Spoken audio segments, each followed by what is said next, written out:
had actually summoned him. It was not an invitation. We summoned him to come and appear, but he didn't appear, though he sent his lawyer to come and present to us a letter in which he told us that Brian White is not well and is not able to walk, but he anticipates that he will be well within 2 to 3 weeks.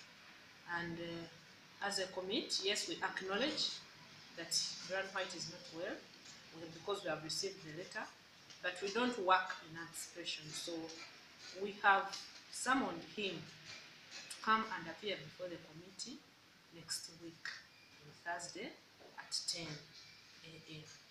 So we are still waiting. We hope he will appear. In case he doesn't, then we shall let the law take its course.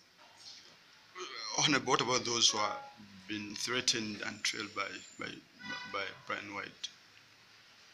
We have received reports from some witnesses that they are threatened and they get calls regarding the issue of Brian White. But what we did is to alert police to secure them, basically, and we hope they will be safe as we keep trusting in God.